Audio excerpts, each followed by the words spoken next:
This is me, Mohammed Sulaiman, and today our topic is frog, amoeba, and volvox. So we are going to discuss about frog, amoeba, and volvox. Frog जो है वो अगर frog पर बात करें तो frog जो है हमारे पास मल्टी सेल्यूलर ऑर्गेनिज्म है।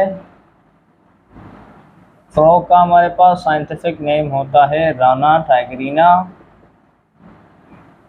फ्रॉग के पास नेक नहीं होती, दे हैव नो नेक। उसकी बॉडी को डिवाइड किया जाता है हेड एंड ट्रंक में।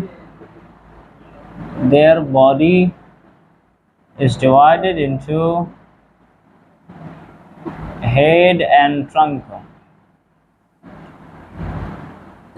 और उसके बाद हमारे पास जो है फ्रॉग जो है वो हमारे पास पूल्स में लैंड में भी रहता है और हमारे पास वाटर में भी।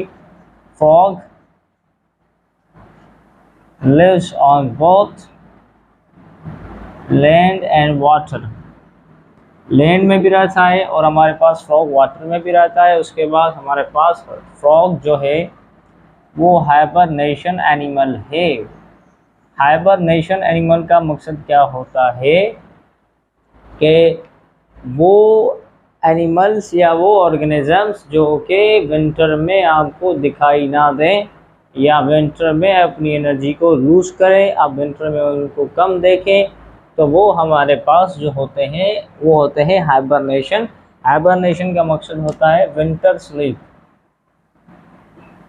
अब विंटर स्लीप, विंटर में अपनी एनर्जी को लूज़ कर दें, जब फिर समर की सीज़न आ जाए तो फिर वो जो है अपना काम स्टार्ट कर दें, अब वो जो है फिर एनर्जेटिक होता है। तो हमारे पास फ्रॉग जो है वो हाइबरनेशन एनिमल है। फ्रॉग में ऑर्गन सिस्टम्स होते हैं, ऑर्गन सिस्टम जो कि ऑर्गन से बने होते हैं, डिफरेंट ऑर्गन से, ठीक है।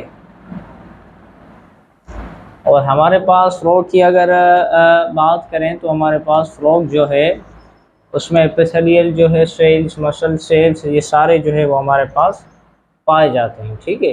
तो ये जो चीज़ें हैं वो आपको फ्रॉग के बारे में याद होनी चाहिए कि मल्टी सेल्यूलर ऑर्गेनिज्म है, साइंटिफिक नेम राना टाइगरीना है, they have no neck, their body is divided into head and trunk, frog lives on both land and water, hibernation animal है, ऑर्गन सिस्टम जो है इनके होते हैं डिफरेंट ऑर्गन से बने होते हैं, ठीक है। तो ये जो चीज़ें हैं कुछ पॉइंट्स आपको फ्रॉग के बारे में याद होनी चाहिए। तो मूविंग टुवर्ड नेक्स्ट हमारे पास आता है एमोबा।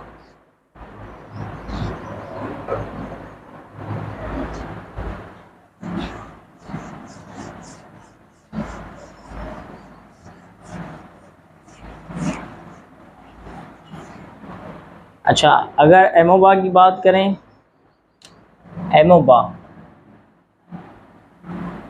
तो एमोबा हमारे पास यूनिसेलुलर है। उसके बाद हमारे पास एमोबा जो है वो हमारे पास पॉन्ड्स में एंड स्टैग्नेंट वाटर कहते हैं जो कि पानी एक जगह पे हो, मूवमेंट ना करे, उसे स्टैग्नेंट वाटर कहते हैं। एग्जांपल, आप जो है एक जो है गिलास जो है पानी का भर दें, वो एक रख दें, तो उस पानी को हम कहेंगे स्टैग्नेंट वाटर, क्योंकि वो एक ही जगह पे मूवमेंट नहीं कर रहा। तो इस वाटर को, इस तरीके के वाटर को कहते हैं स्टैग्नेंट वाटर, जो एक ही जगह पे हो, रेस्टिंग फेज में हो। तो जो स्टैग्नेंट वाटर होता है उसमें एमोबा हो जाता है। उसके बाद एमोबा की साइज़ हमारे पास होती है 0.25। एमोबा का जो हमारे पास शेप होता है वो रेगुलर होता है, रेगुलर इन शेप। अच्छा, उसके बाद हमारे पास जो एमोबा है, एमोबा हमारे पास एक्चुअली जो इसका जो साइटोप्लाज्म होता है, साइटोप्लाज्म की जो आउटर मेम्ब्रेन होती है, outer membrane of cytoplasm, outer membrane of cytoplasm is clear and transparent, is clear and transparent, जिसे हम कहते हैं एक्टोप्लाज्म, एंड जिसे जेल भी कहते हैं। जो इनर होती है, inner membrane of cytoplasm called endoplasm, जिसे सॉल्यूशन भी कहा जाता है, ठीक है, सॉल्व। तो उसके बाद हमारे पास एमोबा जो है उसमें एक फॉल्स फुट होता है जिसके ज़रिए वो मूवमेंट करते हैं। तो false feet of amoeba is called pseudopodia. तो हमारे पास जो फॉल्स फुट होते हैं एमोबा के, उसे हम कहते हैं सीडोपोडिया, जो कि मूवमेंट करवाने में मदद करते हैं। और उसके बाद हमारे पास इसमें न्यूक्लियस भी होता है, माइटोकॉन्ड्रिया भी होता है, न्यूक्लियस माइटोकॉन्ड्रिया भी होता है, और हमारे पास इसके वैक्यूल भी होते हैं। और हमारे पास ये जो है एमोबा यूनिसेलुलर है, ponds and stagnant water, 0.25 mm size में, regular in shape. Outer membrane of cytoplasm जो है क्लियर होती है, ट्रांसपेरेंट, जिसे हम एक्टोप्लाज्म जेल कहते हैं। इनर मेम्ब्रेन ऑफ साइटोप्लाज्म हमारे पास जिसे कहते हैं एंडोप्लाज्म या सॉल्यूशन कहते हैं। फॉल्स फुट ऑफ एमोबा जिसके जरिए वो मूवमेंट करते हैं उसे सीरोपोडिया कहा जाता है। और न्यूक्लियस माइटोकॉन्ड्रिया वैक्यूल भी इसमें मौजूद होता है।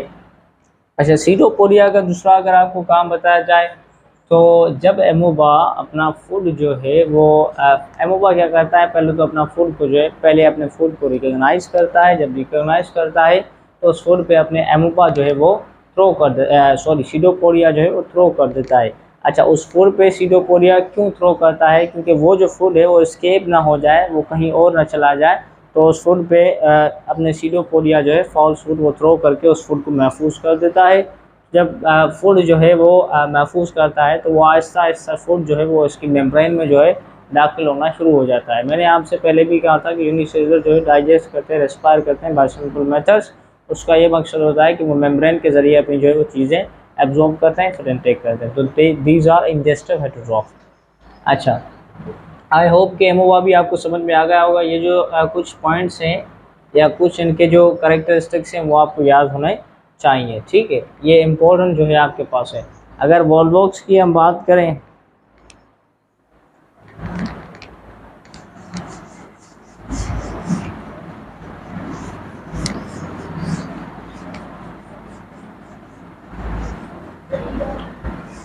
वॉल्वॉक्स की अगर हम बात करें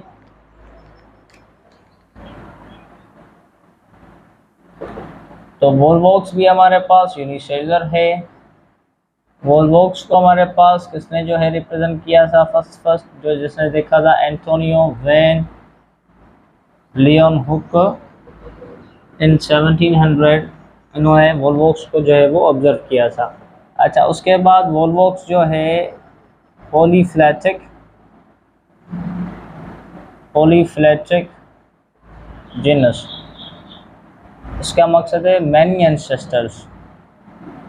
तो इसका जो हमारे पास वॉल्वॉक्स है उसका पता नहीं चलता कि ये किस मतलब स्पेशीज से जो है वो बेस मतलब जो शुरू हुई इसकी बिगनिंग। तो हमारे पास इसलिए कहते हैं कि मैनी एंसेस्ट्रल है, पॉलीफ्लेटिक जीनस है। अच्छा, उसके बाद वॉल्वॉक्स हमारे पास ग्रीन अल्जाई की कैटेगरी में फॉल करता है, या अल्जाई की कैटेगरी में या ग्रीन की। ये जो हमारे पास क्वेश्चन है वॉल्वॉक्स किस कैटेगरी में फॉल किया जाता है, ये जो हमारे पास है क्वेश्चन वो हमारे पास वैक्सीनेटर की जो टेस्टें होती हैं, वैक्सीनेटर की जो हमारे पास होती हैं एग्ज़ाम जो होते हैं, तो उसमें ये सवाल अक्सर पूछा जाता है कि वॉल्वॉक्स जो है वॉल्वॉक्स वो किस कैटेगरी से बिलोंग करता है। वॉल्वॉक्स भी दे देते हैं, उसके बाद क्लेमोरोमोनास भी आई थिंक दे देते हैं, लेकिन वॉल्वॉक्स का जहाँ पे भी नाम आ जाए तो आप करेंगे ग्रीन अल्जाई, ठीक है। अच्छा, वॉल्वॉक्स यूनिसेलुलर है तो ये कॉलोनी बनाता है। एक कॉलोनी में तकरीबन 50,000 जो है आ जाते हैं। वॉल्वॉक्स स्फेरिकल कॉलोनीज बनाता है, ठीक है।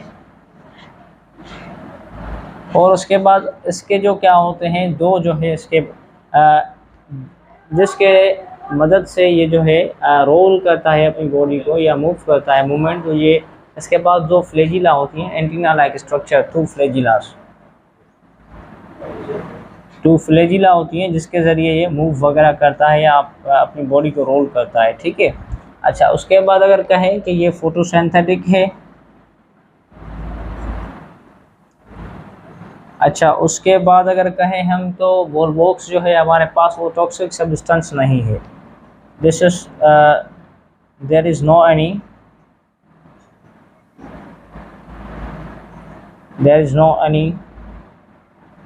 toxicity in amoeba। तो इसमें कोई टॉक्सिक सब्सटेंस ये नहीं है, तो इसका जो है कोई भी मतलब हार्मफुल इफेक्ट जो है ह्यूमन पर इतना नहीं पड़ता। ठीक है, तो ये यूनिसेलुलर है ऑर्गेनिज्म से एंटोनियो वेन लियोनोक ने 1700 में इसको जो है प्रपोज किया। पॉलीफिलेटिक जीन, मैनी एंसेस्ट्रल, ग्रीन अल्जाई है। और ये मैंने आपको कहा कि ये सवाल पूछा जाता है। 50,000 स्फेरिकल कॉलोनीज बनाता है, लेकिन दे आर इंडिपेंडेंट। कॉलोनीज तो बनाते हैं लेकिन दे आर इंडिपेंडेंट, क्योंकि यूनिसेलुलर है हमारे पास। उसके बाद हमारे पास टू फ्लैजिला इसके पास होती हैं, जिसकी मदद से वो अपनी बॉडी को रोल करता है। फोटोसिंथेटिक होती हैं और इसके पास कोई भी टॉक्सिसिटी नहीं होती, मतलब ये टॉक्सिक सब्सटेंस नहीं होता, ये हार्मफुल सब्सटेंस नहीं होता। ठीक है, आई होप कि आपको फ्रॉग, एमोबा और वॉलवॉक्स भी समझ में आ गया होगा। तो इस टॉपिक पर अपना जो चैप्टर है वो जो है एंड होता है। तो चैप्टर इज़ ऑलमोस्ट कंप्लीटेड। तो फर्स्ट चैप्टर हमारा कंप्लीट हो गया। तो meet you in next lecture. खुदा हाफिज़।